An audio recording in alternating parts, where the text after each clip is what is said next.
एक दिन भी आपका व्यतीत नहीं होना चाहिए किसी भी नाम को जपे बगैर।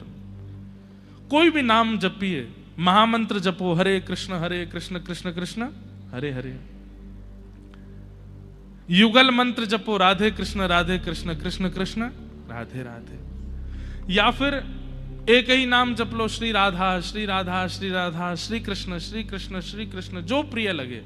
हम तो ये कहते हैं वृंदावन जपा करो, वृंदावन वृंदावन वृंदावन वृंदावन। क्यों?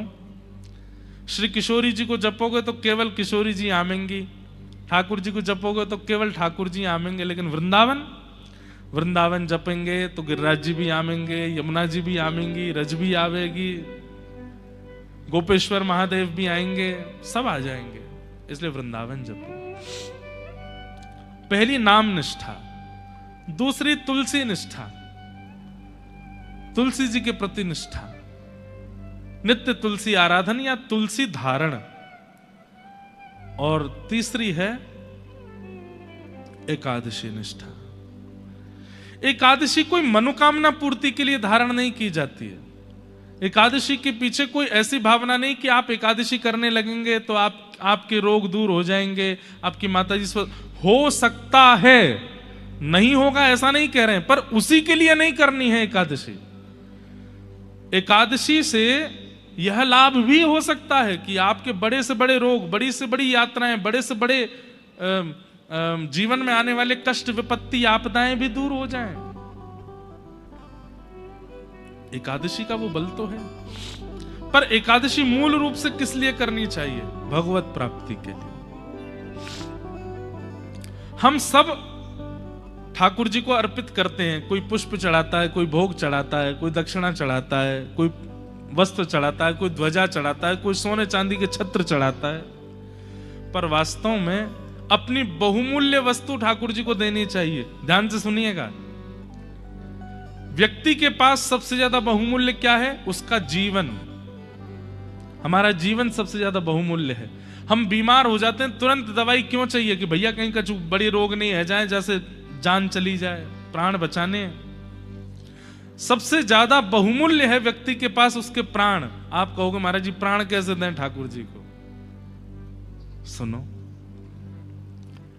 हमारे प्राण बसते हैं अन्न में। हम जितना अन्न सेवन करते हैं उतनी हमारी आयु घटती है। अगर आप रोज सुबह शाम, जो व्यक्ति 3 से ज्यादा बार भोजन करता होगा, अन्न खाता होगा, फल खावे, फ्रूट्स खावे, वो बात अलग है, लेकिन 3 से ज्यादा बार भोजन करता होगा, मान लीजिए 4 बार करता है, 5 बार करता है, अन्न सेवन करता है, 6-6, 7-7 बार अन्न सेवन यदि दिन में करता है, तो वो व्यक्ति बहुत जल्दी भगवत धाम जाने वाला है। उसके प्राण बचने वाले नहीं है। अब वो भले ही रोग से जाएंगे, भले ही मोटापे से जाएंगे, भले ही कोलेस्ट्रॉल से जाएंगे, भले ही शुगर से जाएंगे, भले ही बीपी से जाएंगे, कैसे भी जाएंगे। लेकिन स्वल्प आहारी, जो बहुत अल्प भोजन करता है, अन्न की मात्रा कम प्रयोग में लेता है, ऐसे व्यक्ति की आयु लंबी होती है, दीर्घ होती है। इसीलिए हमारे यहां व्रत के नियम बनाए गए। जब हम एक दिन अन्न सेवन नहीं करते हैं तो एक दिन की आयु बढ़ जाती है। एक दिन आपने अन्न नहीं खाया तो मान लीजिए आपकी आयु थी 20 वर्ष, तो वो हो गई 20 वर्ष 1 दिन। बढ़ती है आयु अन्न न सेवन करने से। इसलिए एकादशी व्रत की अपनी एक महिमा है।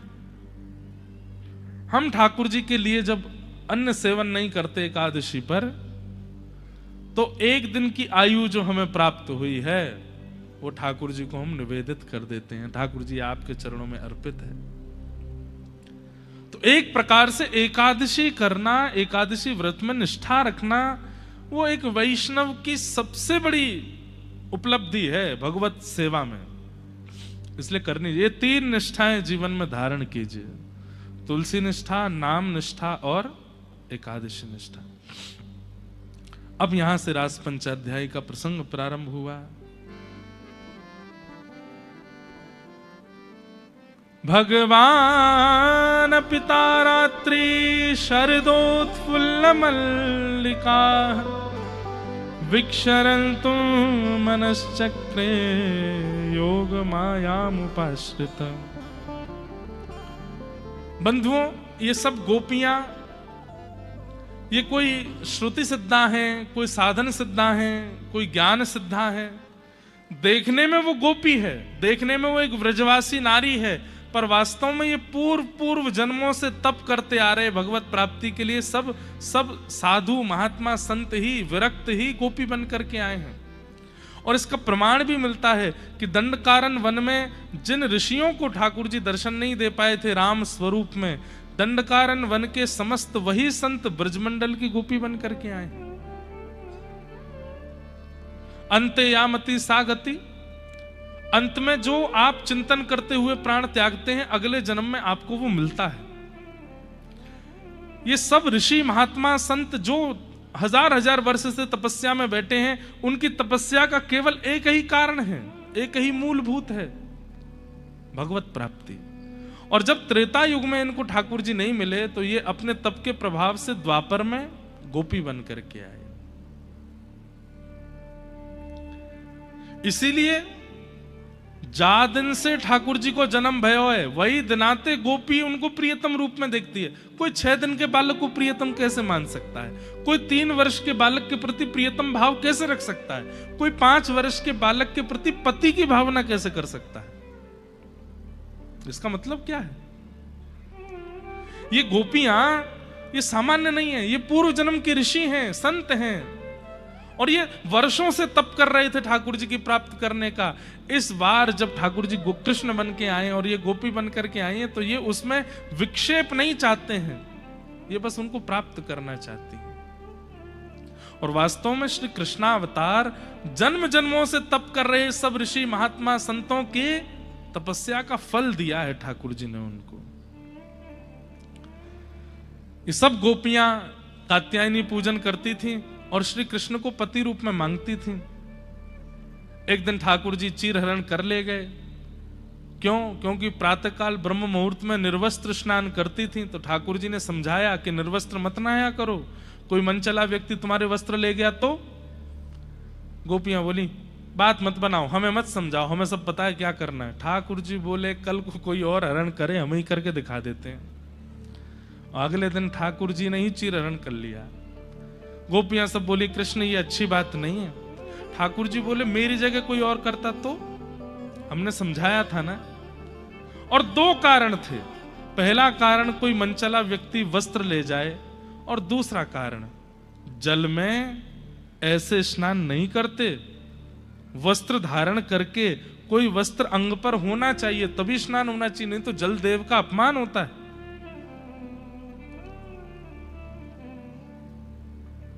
गोपियों ने ठाकुर जी से पूछा कि हे नाथ, अब कब तक ये लीला चलेगी?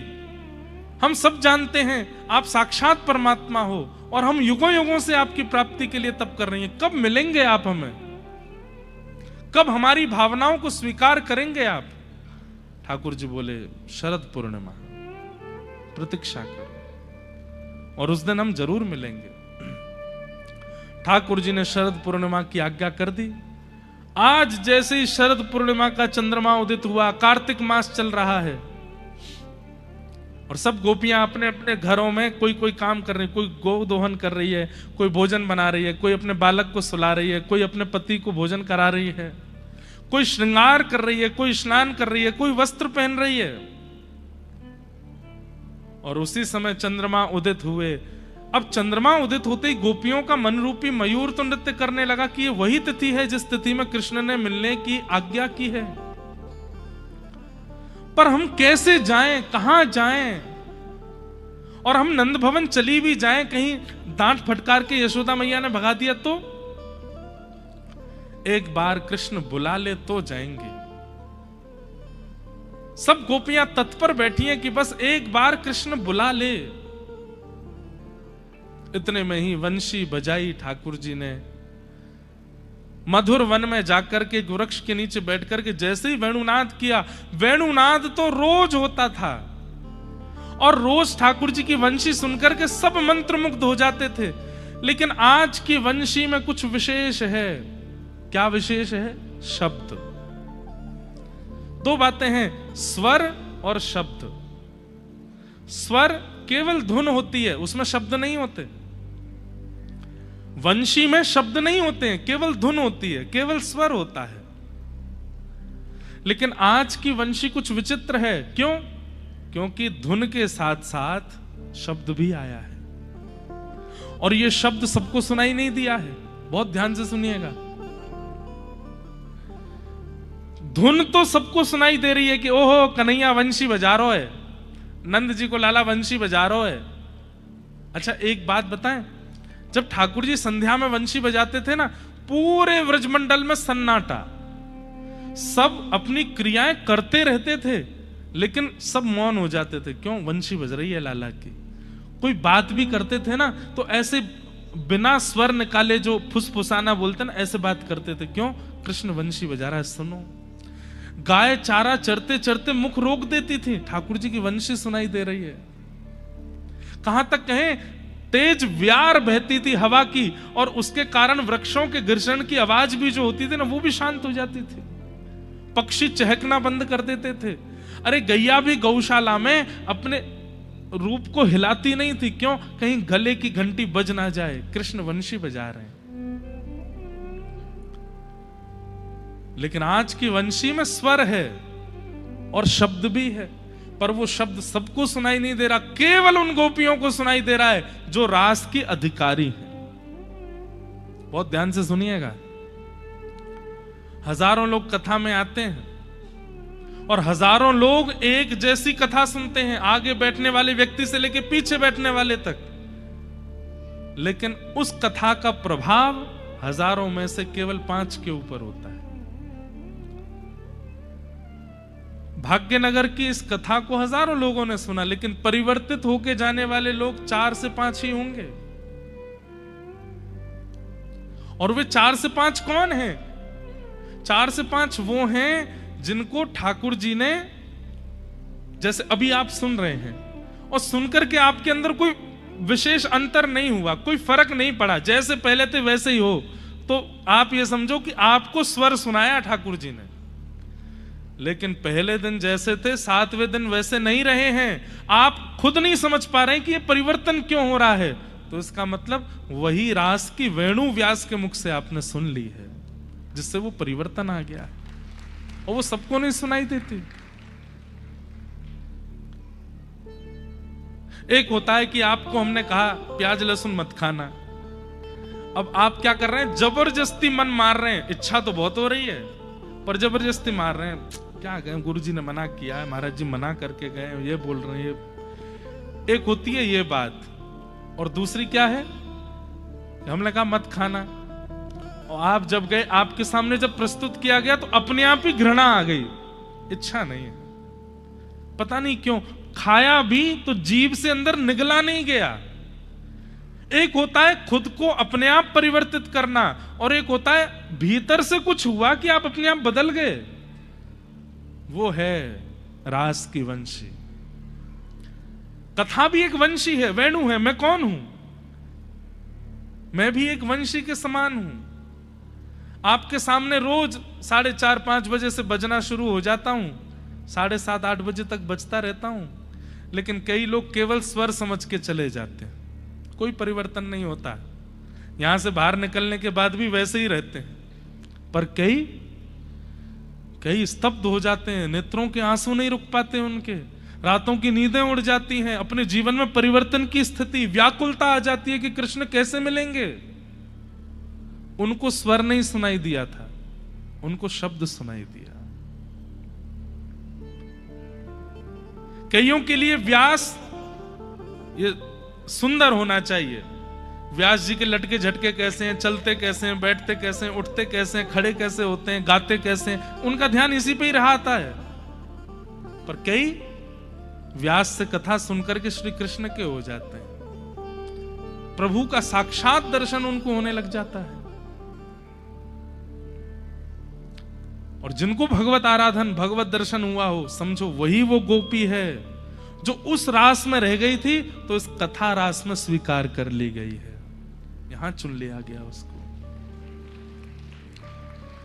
आपके लिए तो कथा विश्राम हो जाएगी कल, पर कईयों के लिए तो ये प्राण निकलने के समान पीड़ादायी होगी कल कथा जब विश्राम होगी। उनको ये लगेगा अब क्या होगा, अब हम क्या, आप ठाकुर जी से मिल तो लोगे लेकिन आपसे अपराध हो सकता है। इसलिए आचार्य का होना बहुत जरूरी है। किशोरी जी आचार्य हैं।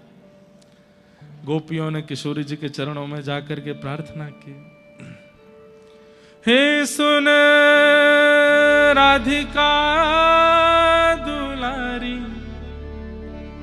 तेरे द्वारका भिखारी हूँ मैं, श्याम का पुजारी, पीड़ा है हमारी हमें श्याम ना मिला, हमें श्याम ना मिला, हमें श्याम ना,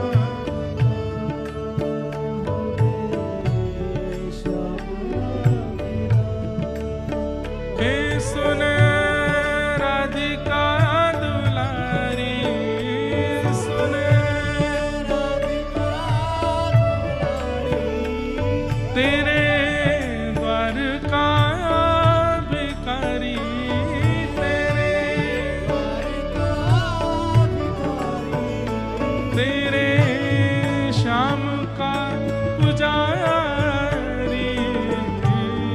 पीड़ा है हमारी हमें श्याम ना मिला, हमें श्याम ना मिला, हमें श्याम ना मिला,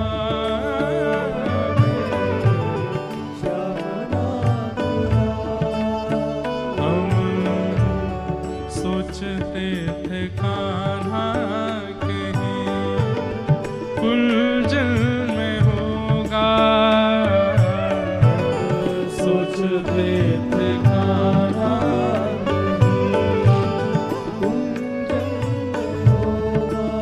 ओ, अभी तो मिलन का हमने सुख नहीं होगा, अभी तो मिलन का हमने सुख नहीं होगा, सुन के प्रेम की परिभाषा, सुन के प्रेम की परिभाषा, मन में बंधी थी जो आशा, मन में बंधी थी जो आशा, आशा हुई रे निराशा, झूठी दे गया दिलाशा, श्याम ना मिला, हमें श्याम ना मिला, हमें श्याम ना मिला, आइए, हे सुन राधिका दुलारी, सुन राधिका दुलारी, तेरे द्वार का भिखारी, तेरे द्वार का भिखारी, तेरे श्याम का पुजारी, पीड़ा है हमारी हमें श्याम ना मिला, हमें श्याम ना मिला, हमें श्याम ना मिला, हमें श्याम ना मिला, ओ हमें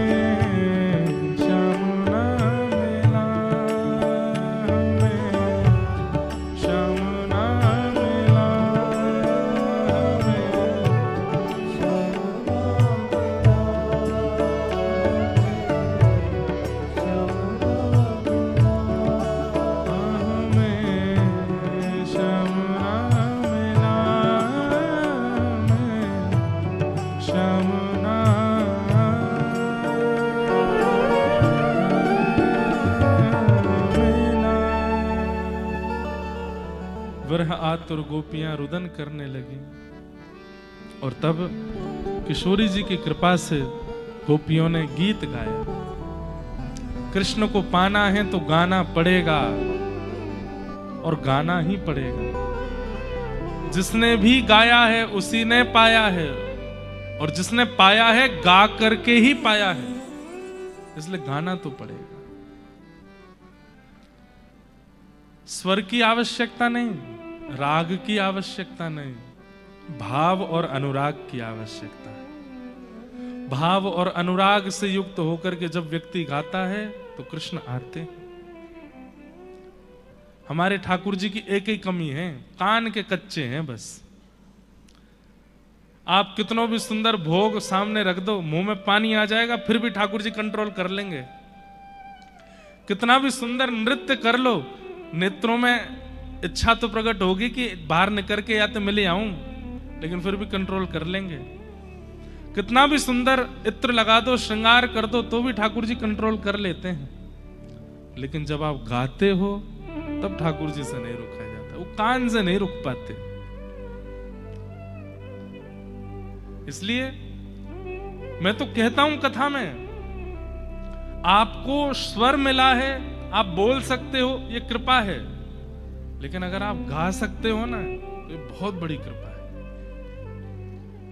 बहुत बड़ी कृपा है ठाकुर जी की। अगर तनिक भी स्वर आपके पास है तो इसका मतलब ठाकुर जी ने पहले ही मोहर लगा के भेजी है कि ये चाह लेगा तो मुझे प्राप्त कर लेगा।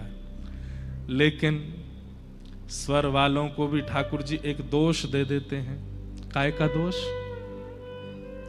जिनको स्वर मिलता है उनके अंदर लोक रंजन का दोष आ जाता है। लोक रंजन का दोष मतलब ऐसा गाऊंगा ये रीझ जाए मुझ पे, ऐसा गाऊंगा कि ये मुझ पर न्योछावर हो जाए, ऐसा गाऊंगा ये मुझे फॉलो कर ले, ऐसा गाऊंगा ये मेरे पीछे पड़ जाए। और ये लोक रंजन आते ही ठाकुर जी कहते हैं वाह, अब तुम दूर ही रहो, तुमका स्वर अच्छा तो लगता है मेरे को, पर मैं भीतर से ही सुन लूंगा, नहीं आना बाहर। क्यों? लोक रंजन की भावना। मान लीजिए हम आपको वचन देके कह रहे हैं, हमारे अंदर भी आ जाता है कभी कभी। सही बता रहे हैं, हमको ज्यादा तेज गाने का मन नहीं होता, बहुत कम मन होता है, पर कभी कभी लगता है कि यार इतनी देर से कथा सुनना, चलो थोड़ी देर कुछ गवा दे, आनंद करा दे। ये जैसी आया कि थोड़ा इनको आनंद करा दे, आ गया लोक रंजन, और इसी से ठाकुर जी दूर होते हैं। पर हम आपको अपनी अंतरिंग और एकांत की बात बता रहे हैं। जब किसी के लिए नहीं गाते हैं, एकांत में बैठ करके गाते हैं ना, हमारे गिरधर लाल जी सामने आके ऐसे बैठ जाते हैं, सुनते हैं। प्रत्यक्ष दिखाई नहीं देते हैं पर अनुभव होता है। एक बार मुझे अनुभव हुआ है कथा में भी, ये पीछे वाली मसनद पे दोनों तरफ पैर लटका के बैठ गए। एक बार मैंने सुनाई थी ये लीला, बद्रीनाथ में कथा हो रही थी। तो बद्रीनाथ में हमारे ठाकुर जी कथा में कभी नहीं आए थे, उससे पहले कमरे में ही रहते थे। लेकिन उस दिन नंदोत्सव था कथा में, तो बद्रीनाथ में कथा थी। तब हमारे गिरधर लाल जी 6 महीना के थे। तो हर कथा में नंदोत्सव पे बालक बन के आते हैं कृष्ण। उस कथा में कोई बालक था ही नहीं, बद्रीनाथ लोग लेके ही नहीं जाते बाल बच्चों को।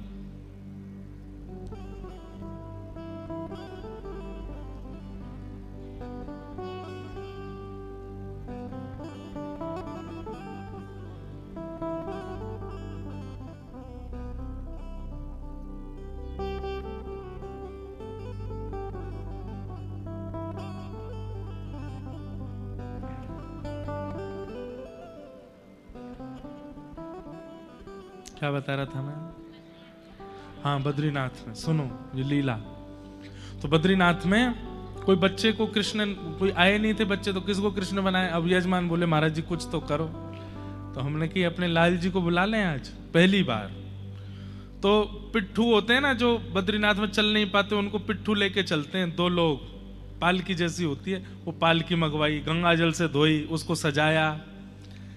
और उस दिन मतलब ऐसे हो रहा था जैसे एक माँ बालक को स्कूल भेजती है ना, ऐसा में हो रहा था कि आज पहली बार लाल जी इतनी भीड़ में आएंगे, संभाल के लाना, आराम से लाना, सबको समझा रहा था। क्योंकि मैं तो कथा में बैठ जाता हूँ आके, तब सेवक भी नहीं थे लाल जी के इतने, अब तो सबको सेवा भी आती है।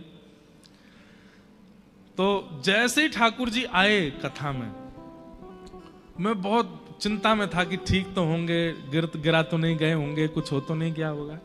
और उसी समय एक क्षण के लिए ऐसा अनुभव हुआ कि जैसे छोटा बालक पीछे अपने पिताजी के ऐसे पीछे से ऐसे हाथ करके और यहाँ ऐसे हाथ करके और इधर मसनद पे दोनों पैर लटका के बैठे और मेरे कान में बोले, मोकू उत्सव बहुत भाम है, तू कर तो रे कर।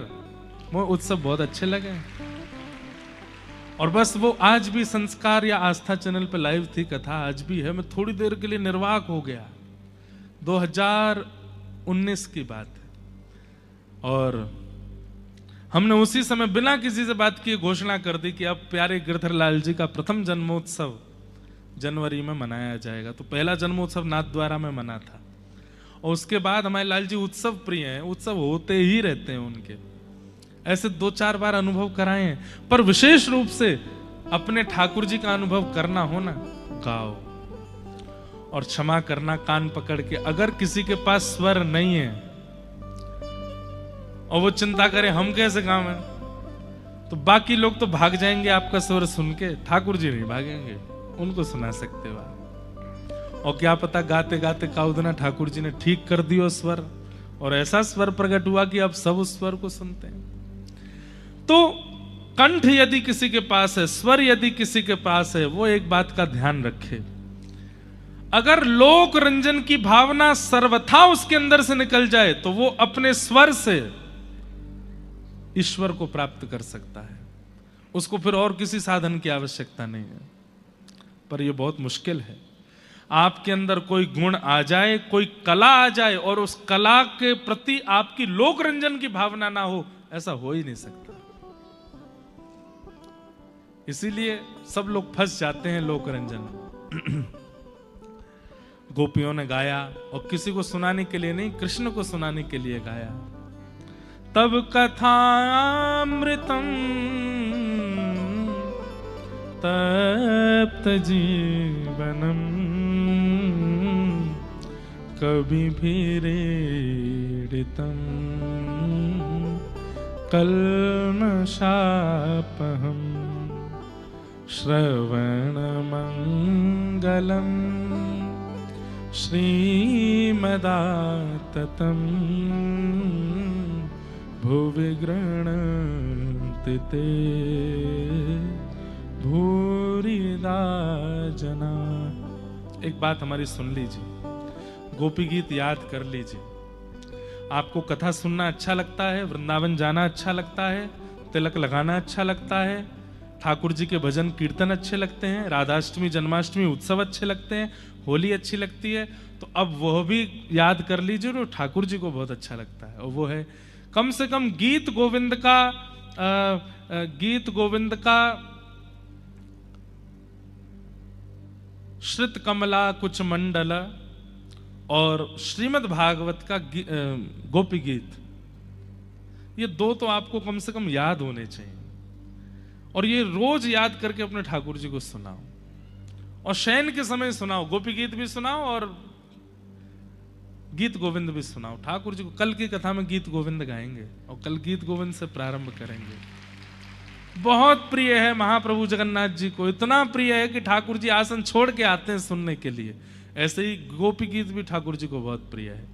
जैसे ही गोपियों ने गोपी गीत गाया, इतने में ही इति गोप्य प्रगायन्तः प्रलपन्त्यश्च चित्रधा रुरुदुः स्वस्वरं राजन् कृष्ण दर्शन लालसा तासामाभिर्भूत्सौरी स्मयमाय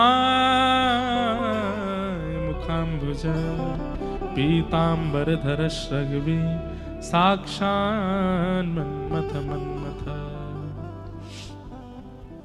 ठाकुर जी पुनः प्रकट हो गए और अब ठाकुर जी ने महारास किया। हम भी महारास करें ठाकुर जी के साथ में। भाग्यनगर के सब लोग गोपी भाव में आकर के और श्री ठाकुर जी के साथ महारास करो। बंधुओं, रुक्मणी विवाह तक कथा होनी चाहिए आज, पर हम रास करके फिर जल्दी सूची कर देंगे रुक्मणी विवाह की। फिर कल रुक्मणी विवाह से ही कथा का प्रारंभ और सुदामा चरित्र कहते हुए फिर कथा को विश्राम की ओर ले चलेंगे। राधा नचे कृष्ण नचे, नचे गोपीजन। राधा नचे कृष्ण नचे, नाचे गोपीजन। ओ राधा नचे कृष्ण नचे, नचे गोपीजन। राधा नचे कृष्ण नचे, नाचे गोपीजन। क्योंकि मन मेरा बन गया सखी रे पावन वृंदावन। मेरा बन गया सखी पावन वृंदावन। ओ राधा नचे कृष्ण नचे, नचे गोपीजन। राधा नचे कृष्ण नचे, नाचे गोपीजन। हे राधा नचे कृष्ण नचे, नचे गोपीजन। राधा नचे कृष्ण नचे, क्योंकि मन मेरा बन गया सखी रे पावन वृंदावन। मेरा बन गया सखी पावन वृंदावन। हे मन मेरा बन गया सखी रे पावन वृंदावन। मन मेरा बन गया सखी पावन वृंदावन। ओ रास रचो है, रास रचो है, आज यमुना किनारे महारास रचो है। रास रचो है, रास रचो है, यमुना किनारे महारास रचो है। ओ रास रचो है, रास रचो है, यमुना किनारे महारास रचो है। रास रचो है, रास रचो। खूब भाव से नृत्य करो, ये भाव करके कि ठाकुर जी के साथ है और रास रासेश्वर भगवान की।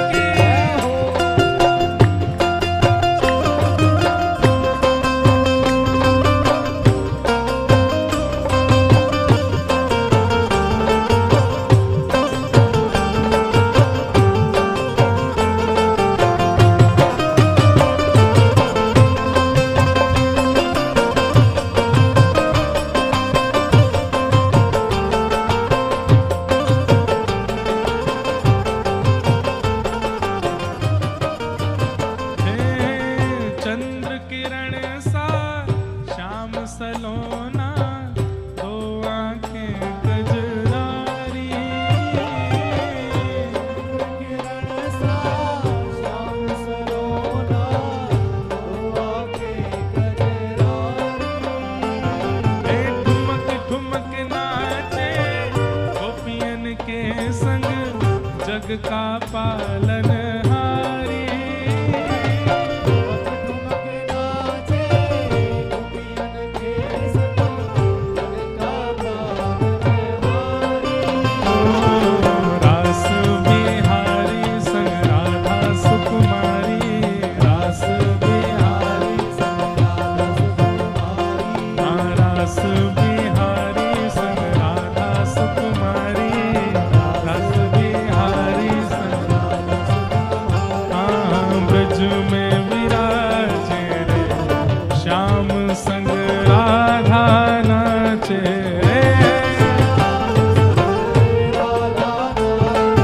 ओ श्याम संग राधा नाचे रे। ओ श्याम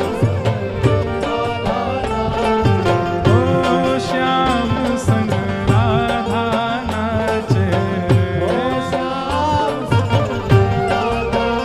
आइए। ओ राधा नचे कृष्ण नचे, नचे गोपीजन। राधा नचे कृष्ण नचे, नाचे गोपीजन। ओ राधा नचे कृष्ण नचे, नचे गोपीजन। राधा नचे, नाचे नाचे गोपीजन। क्योंकि मन मेरा बन गया सखी रे पावन वृंदावन। मेरा बन गया सखी पावन वृंदावन। ओ मन मेरा बन गया सखी रे पावन वृंदावन। मेरा बन गया सखी पावन। शीतल भैया सुनिए, शीतल जी सारे ब्राह्मण नृत्य कर रहे हैं, इनको सामने लाओ, यहाँ नचाओ आज। सब भागवत जी का पाठ कर, असली वक्ता तो कथा के यही हैं। आज इनके संग उत्सव होना चाहिए। बोलो राधा रमण लाल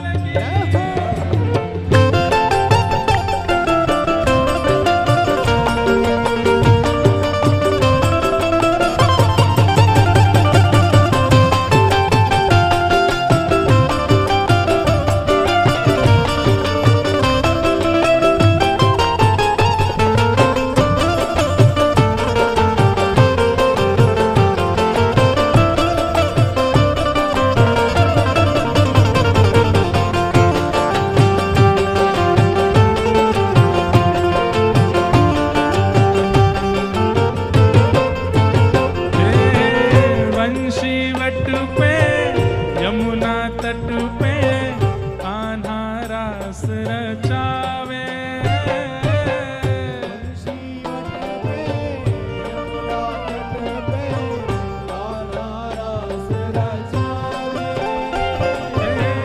गोपी बन के शंकर आए, गोपेश्वर कहलाए।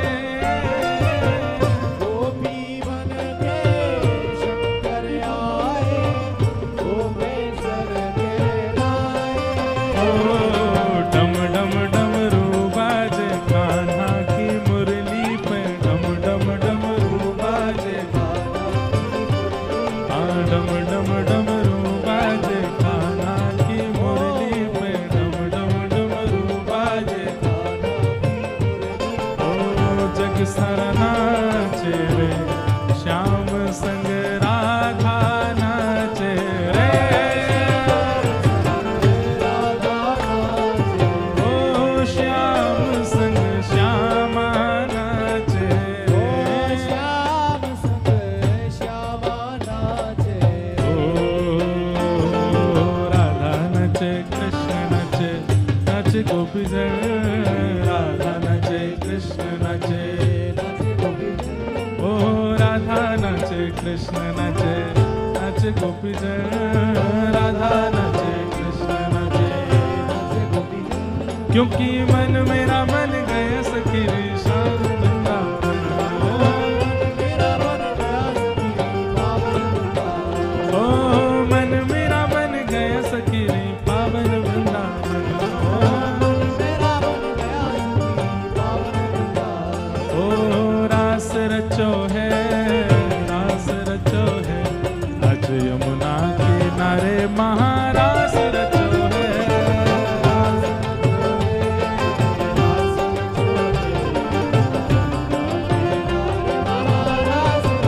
ओ रास रचो है, रास रचो है, आज यमुना किनारे महारास रचो है।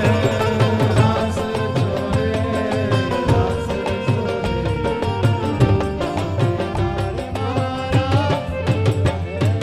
करके इशारों बुलाए गई रे, करके इशारों बुलाए गई रे, करके इशारों बुलाए गई रे, करके इशारों बुलाए गई। पान बरसाने की छोरी राधा गोरी गोरी, बरसाने की छोरी। ओ बरसाने की छोरी राधा गोरी गोरी, बरसाने की छोरी।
जाने में कछु ना पतो फिर तो ओ मेरो नाम न जाने मेरा नाम न जाने मेरो नाम न जाने नाम न ओ जाने ये तो कछु ना जाने कछु नाए जाने ओ ये तो कछु ना जाने कछु नाए जाने ओ जो कान्हा मेरो नाम न जाने कान्हा मेरो नाम न जाने हाँ जो कान्हा मेरो नाम न जाने जो कान्हा मेरो नाम न जाने हाँ जो कान्हा मेरो नाम न जाने कान्हा मेरो नाम न जाने राधा रंगीली बताए गई रे राधा रंगीली बताए गई ओ राधा रंगीली बताए गई रे राधा रंगीली बताए गई कौन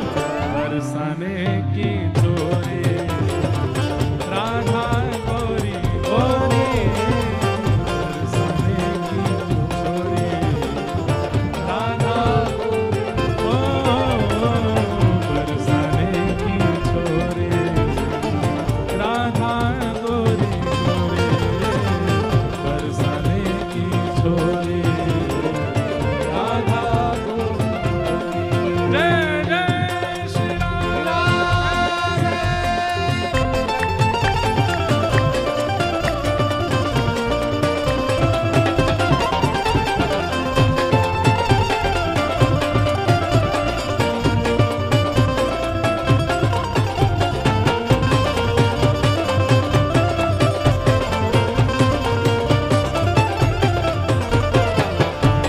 प्यारे गिरधर लाल की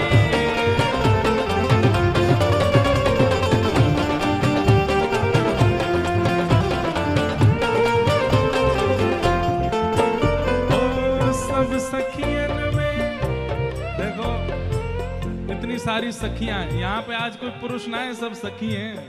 उनमें सबसे प्यारी जे है ये ऊपर बैठ गई का है सब सखियन में श्यामा जू प्यारी सब सखियन में श्यामा जू प्यारी सब सखियन में श्यामा जू प्यारी सब सखियन में श्यामा जू ओ मेरी श्यामा जू प्यारी मेरी श्यामा जू प्यारी मेरी श्यामा जू प्यारी मेरी श्यामा जू प्यारी वृषभानु दुलारी भान दुलारी बरसाने वाली बरसाने ओ वाली मेरी श्यामा जू प्यारी मेरी श्यामा जू प्यारी मेरी श्यामा जू प्यारी मेरी श्यामा जू प्यारी सब सखियन में श्यामा जू प्यारी सब सखियन में श्यामा जू प्यारी ओ सब सखियन में श्यामा जू प्यारी